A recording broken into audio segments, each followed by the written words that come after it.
has that picture in their mind of the father standing at the dining room table with the bird in front of him and the big knife, and to go cut the turkey. To cut the turkey like that, trying to cut it, slice it off the bones, and the bones are all curved and shaped differently, is a very difficult thing to do. And you don't get as much out of the turkey.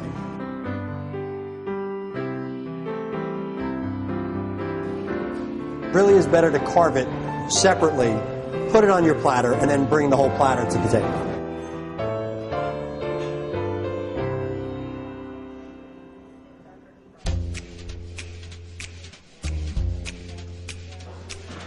First, we're going to take off the legs. You're going to slowly come in with your knife and just let it start coming apart, putting a little bit of pressure with your hand so it starts to pull apart and separate. And using just the tip of the knife, you go against where you see the meat is connected to the bone. You just run the tip of your knife along it, and what it'll do is it scores the bone so that the meat peels away much easier. When you get to the bottom of the thigh and you get it open, what you can see popping out here is the joint. That's where you cut through. You cut through the joint because that's what you'll cut through. Your knife is never going to cut through the bone. Once the leg is off, what I'm going to do is I'm going to separate the thigh from the drumstick. Okay, again, the only way to do it is you have to go in the joint, and then it'll come right apart for you. Then I'll take my drumstick and I'll set it up on my platter, where then I'll take the other drumstick on the other side and we'll put the dark meat all together on one end. I take the thigh off, and then I take the bone completely out of the thigh, which will leave me a nice big piece of thigh meat. I'm just going to take my knife, run it along the bone so the meat starts opening up. Then I'll come back off the top side, again, just along the bone. So this way I can literally roll the bone right out of the turkey.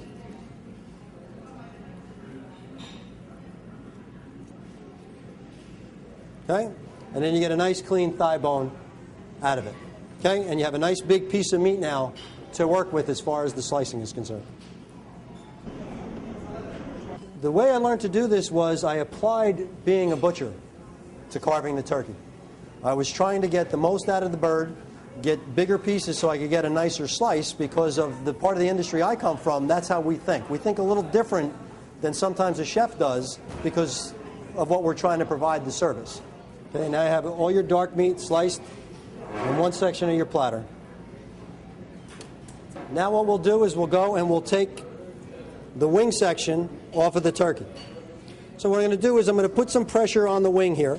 I'm going to run my knife right along and pull. And again, you're going to see the joint open right up, and the wing will come right off. At which time there's another joint where we'll separate the two.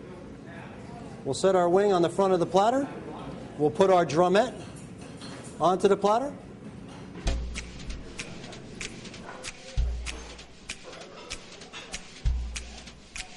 Now we'll go and take a piece of the breast off in one piece so that it can be sliced correctly. Again, with the tip of the knife, we're going to follow the bone. Now the breastbone has a curve to it. Again, want to let the tip of your knife do it while slightly putting a little bit of pressure with your hand, pulling away so that you can see the breast meat pull apart, pull off of the meat. It'd be very difficult when it's piping hot. Would be very difficult. If you put real nice piping hot gravy on the table with your fairly warm turkey, when you put the plate together, it'll come out just great.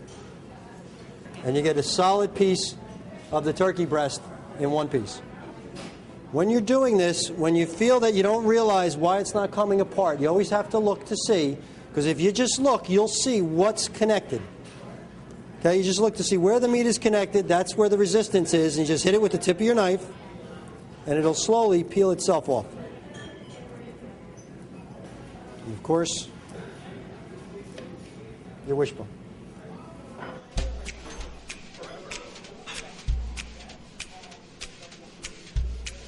Now we're going to slice the breast. You want to slice the breast against the grain.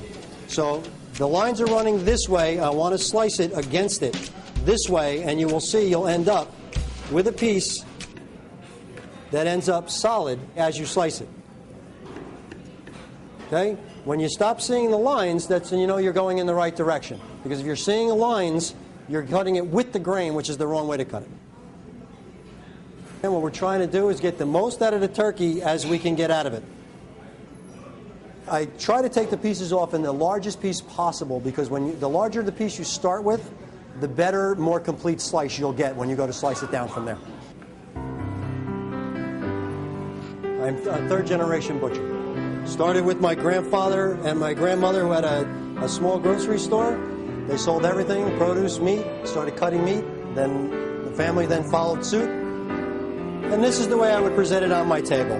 That's why I put the wings, that's why when I start my platter, I put the wings up front, I put the drumsticks in the back, I've fully separated my white meat and my dark meat. And as I pointed out in the beginning, you can see we got an awful lot of meat out of this bird. I mean, you see how much, you get so much white meat by taking the breast off this way. It's really foolish not to do it. The dark meat will go because, again, it's in bigger slices. It seems more appetizing to people. The next thing you know, the whole turkey goes.